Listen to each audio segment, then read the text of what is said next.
जय भीम। हम लोग अभी सीतापुर में,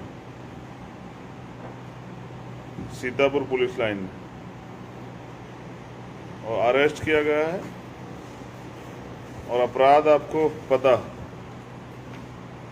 अपराध ये है कि भारतीय जनता पार्टी की तानाशाही सरकार जो इस देश के अन्नदाता के हौसलों को नहीं कुचल पाई, उनके आंदोलन को नहीं कुचल पाई,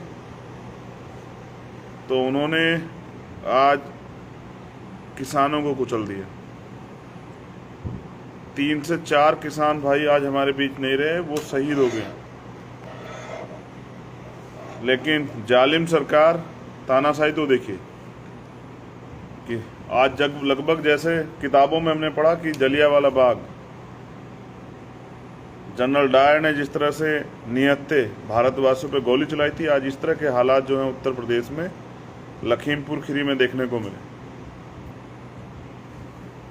और ऊपर से तानाशाही देखिए, अपराधियों को पकड़ने की बजाय, उन आरोपियों को पकड़ने के बजाय जो लोग किसानों की हक की लड़ाई को आगे बढ़ाना चाहते हैं, जो चाहते हैं किसानों को न्याय मिले, किसानों की मांग पूरी हो, उन लोगों को गिरफ्तार करने का काम उत्तर प्रदेश की पुलिस, उत्तर प्रदेश के निकम्मे मुख्यमंत्री के इशारे पे करने का काम कर रही है।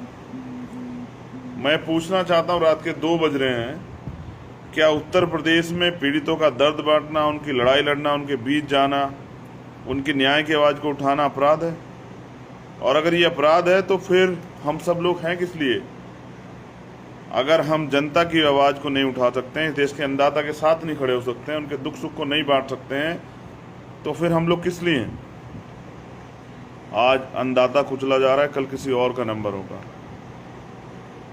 हमें बात समझनी पड़ेगी कि अगर अन्याय को बढ़ावा दिया जाता है तो वो न्याय के लिए खतरा हो जाता है। जो हालात आज उत्तर प्रदेश में हैं उसके लिए हम सब लोग जिम्मेदार। अगर हमने इस सरकार का मुंह तोड़ जवाब उसी समय दिया था जब किसानों के खिलाफ कानून लागू हुए थे और हम किसानों के साथ खड़े हो जाते, हम लोगों का तो प्रयास रहा था, लेकिन प्रदेश की जनता सरकार के झूठे बहकाव में आती रही और वो लोग नहीं खड़े हुए। उसका खामियाजा भुगतना पड़ा कि आज ये तानाशाही बढ़ गई। लेकिन कहते हैं ना कि साच को आंच नहीं, झूठ के पैर नहीं होते, और सत्य छिप सकता है लेकिन पराजित नहीं हो सकता। किसान जीतेंगे, देश का अन्नदाता जीतेगा। हम सब लोग उनकी लड़ाई में साथ खड़े हैं। हम किसान परिवारों से भी मिलेंगे जिन्होंने अपने बच्चे खो दिए हैं, किसने अपना बेटा खो दिया है, किसने अपना पति खो दिया है, किसने अपना भाई खो दिया है। उन अपने परिवारों का दुख दर्द भी बांटेंगे, उनकी लड़ाई भी लड़ेंगे और उनके साथ कंधे से कंधा मिला के इस सरकार को जवाब भी देंगे। मैं तो पहले से जानता था कि सरकार जो है तानाशाही करेगी, लेकिन हम तो कहते हैं ना कि सरफरोशी की तमन्ना अब हमारे दिल में है और देखना है जोर कितना बाजुए कातिल में है। तो इस सरकार की तानाशाही का जवाब दिया जाएगा। हम लोग मैदान में हैं और मेरा प्रयास रहेगा कि मैं वहाँ ज़रूर जाऊँ, रास्ता चाहे कोई भी हो और संघर्ष चाहे कितना भी करना पड़े, रात हो दिन हो या आंधी तूफान, किसानों के बीच जाके उनकी लड़ाई को आगे बढ़ाना, यही लक्ष्य लेके हम लोग यहाँ हैं। और बहुत सारे साथी भी हमारे साथ डिटेन हुए हैं, लेकिन सबके दिल में एक ही पीड़ा है कि हम यहाँ खुशी से नहीं है रात के 2 बजे।